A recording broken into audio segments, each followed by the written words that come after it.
வணக்கம் நண்பர்களே. கேரளா லாட்டரியில் நாம் ரிசல்ட்டு நாளைக்கு என்ன வரும் அப்படின்னு பார்க்குறதுக்கு முன்னாடி ஒரு முக்கியமான தகவல். எப்போயுமே ஒன்று மட்டும் புரிஞ்சுக்குங்க, லாட்ரிங்க என்பது நம்ம மனசை மயக்கி நம்மளுடைய பொருள்களெல்லாம் உள்ளே போட்டு எப்படியாவது இதில் நம்ம அதிகமாக சம்பாதிச்சிட முடியுமா அப்படின்னு என்ன தோன்ற வைக்கக்கூடியது தான் லாட்ரிங்கிறது. இதிலேருந்து நீங்கள் விடுபடணும், இதிலேருந்து லாஸ்லேருந்து விடுபடணும் அப்படின்னா உங்களுக்கு ஃபஸ்ட்டு ஒரு பிளான் வேணும். பிளான் இல்லாமல் உங்களால் சக்ஸஸ் பண்ணவே முடியாது எந்த ஒரு விஷயத்துலையுமே. அது எல்லாருக்கும் தெரிஞ்சது தான். அந்த விஷயம் எப்படின்னா, இந்த லாட்டரியை பொறுத்த வரைக்கும் நான் சொல்கிறது ஒரே ஒரு விஷயந்தான். ஒரு நாளைக்கு ஒரே ஒரு டிக்கெட் மட்டும் எடுங்க. அதிகமாக காசு இதில் போடாதீங்க. லாஸுங்கிற வார்த்தையே நீங்கள் கேட்கக்கூடாது. இன்றைக்கி ஒரு நாளைக்கு 50 ரூபா என்னால் செலவழிக்க முடியும்னா 50 ரூபா மட்டும்தான் நீங்கள் செலவழிக்கணும். ஒரு நாளைக்கு 30 ரூபா தான் செலவழிக்க முடியும்னா நீங்கள் 30 ரூபா மட்டும்தான் செலவழிக்கணும். அதை மீறி அவங்க சொன்னாங்க, இவங்க சொன்னாங்க, இன்றைக்கி இந்த நம்பர் வந்துடும், நாளைக்கு அந்த நம்பர் வந்துடும் அப்படின்ட்டு நீங்கள் எந்த முயற்சியுமே பண்ணாதீங்க. ஏன்னா லக்கு என்பது எனியானாலும் வரும். ஒரே ஒரு செகண்டு தான் லக்கு வர்றதுக்கு. ஒரு செகண்டு மட்டும் போதும். அது உங்களுக்கு வரணும். வந்தால் மட்டும்தான் லக்கு லாட்டரியில். அதனால் நீங்கள் நான் சொல்கிறேன், உங்களால் பொருள் அதாவது பணம் லாட்டரி போட்டு டிக்கெட் எடுக்க முடியாதவங்க பார்ட்னர் போட்டுக்குங்க. 3 பேர் 4 பேர் சேர்ந்து பார்ட்னர் போட்டுக்குங்க. அப்படி பார்ட்னர் போட்டிங்கன்னா உங்களுக்கு வெறும் 15 ரூபா கூட ஆகும், வெறும் 10 ரூபா கூட ஆகும். அதை வச்சு கூட நீங்கள் டிக்கெட் போடலாம். 4 பேர் பார்ட்னர் போட்டிங்கன்னா வெறும் 10 ரூபா தான் உங்களுக்கு. 2 பேர் பார்ட்னர் போட்டிங்கன்னா வெறும் 20 ரூபா தான். அந்த 20 ரூபா உங்களுக்கு கஷ்டம் இல்லை, நான் 500 ரூபாய்க்கு போடுவேன், 1000 ரூபாய்க்கு போடுவேன்னா தயவுசெய்து லாட்டரி டிக்கெட்டு போடாதீங்க. நான் சொல்கிறது முக்கியமான பாயிண்ட்டு, லாட்டரி டிக்கெட் போடாதீங்க. அது நாளைக்கு நம்ம என்ன ரிசல்ட்டு எதிர்பார்க்குறோம் அப்படிங்கிற வீடியோ தொகுப்பு தான் இது. இதில் ஏபிசி கெஸ் பண்ணுறதுக்கு என்னென்ன டிப்ஸை யார் யார் கொடுத்துருக்காங்க, அதை எப்படி நம்ம பார்க்குறது, எப்படி பார்த்தோம்னா நம்ம சரியான நம்பர் வைக்க முடியும் அப்படிங்கிறத பற்றி முழு விவரம் இந்த வீடியோவில் இருக்குது. இந்த வீடியோவை மிஸ் பண்ணாமல் பாருங்கள், முழுவதும் பாருங்கள்.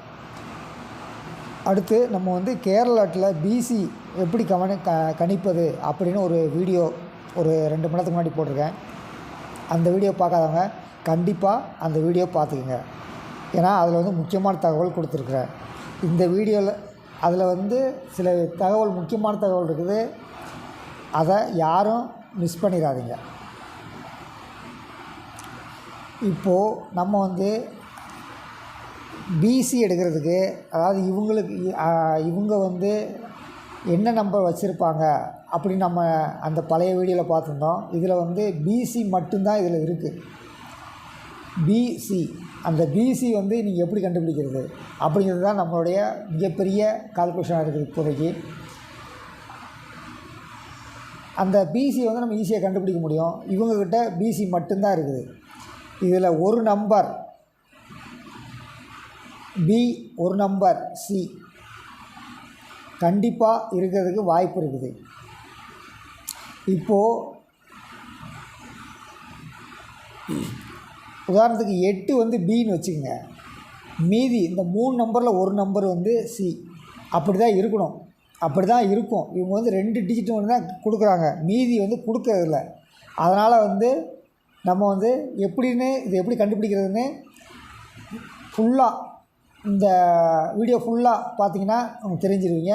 ஒவ்வொரு ஸ்க்ரீனாக பார்த்துடலாம். இவங்க கொடுத்துருக்கிறது 3 டிஜிட்டு 8 5 3. கண்டிப்பாக 8 5 3ல் ஒரு நம்பர் கண்டிப்பாக இந்த ஏபிசியில் உட்காரும். குறித்து வச்சுட்டே வாங்க. அது இவங்க கொடுத்துருக்குறது 3 நம்பரு ஏபிசி 3 நம்பர் கொடுத்துருக்காங்க. 6 7 2 கண்டிப்பாக 3 நம்பரில் ஒரு நம்பரு உட்காருது. நேற்று பார்த்த மாதிரி இவங்க 1 9 3 கொடுத்துருக்காங்க. கண்டிப்பாக ஒரு நம்பர் ஏபிசியில் உட்காருது. 9 நம்பர் பார்த்துட்டோம். 3 நம்பரு ரெகுலராக கரெக்டாக சரியான போர்டில் உட்காரப்போகுது. அந்த போர்டு எப்படி அப்படிங்கிறது கண்டிப்பாக கணிக்க முடியும் நம்மளால். நான் ஏற்கனவே சொன்ன மாதிரி இது இதை கன்ஃபர்மேஷன் பண்ணுறதுக்கு ஒரு ஸ்க்ரீன் வந்து நாளைக்கு 11 மணிக்கு தான் ஓப்பன் ஆகும். அந்த ஸ்க்ரீன் வந்து மதியம் 1:31க்கு வீடியோவில் வந்து ஷேர் பண்ணுறேன். இந்த இதை பார்த்துங்க. இவர் வந்து இன்றைக்கி தேதியில் 23ஆம் தேதிக்கு 9/5/1ன்னு கொடுத்துருந்தாரு. ஆனால் ரிசல்ட் வந்தது 9/5/1/5. சரிங்களா? இந்த டிஜிட் மட்டும் மாறி இருந்தது. இதை நம்ம வந்து பார்த்துருந்தோம், ஆனால் கவனிக்க முடியலனால இவர் இன்றைக்கி என்ன கொடுத்துருக்காரு, இவர் வந்து 8/7/1 கொடுத்துருக்காரு. இந்த 3 நம்பரும் ஏபிசிக்குள்ளே உட்கார வாய்ப்பு இருக்குது. இடம் தான் கண்டுபிடிக்கணும். நீ கண்டுபிடிக்க போறியா? இது இடம். நம்ம ஏற்கனவே சொல்லிட்டேன், முத காட்டின ஸ்க்ரீனில் பியும் சியும் தான் இருக்குது. அதாவது இந்த ஸ்க்ரீனில் பியும் சியும் தான் இருக்குது. இதை வச்சே நம்ம வந்து கண்டுபிடிக்க முடியும். இதுக்கு கன்ஃபர்மேஷன் வந்து நாளைக்கு மதியம் 1:31க்கு கிடைக்கும் நமக்கு. கண்டிப்பாக நாளைக்கு வந்து ஏபிசி நம்ம கன்ஃபார்ம் பண்ணுறதுக்கு தயாராக இருங்கள். நன்றி.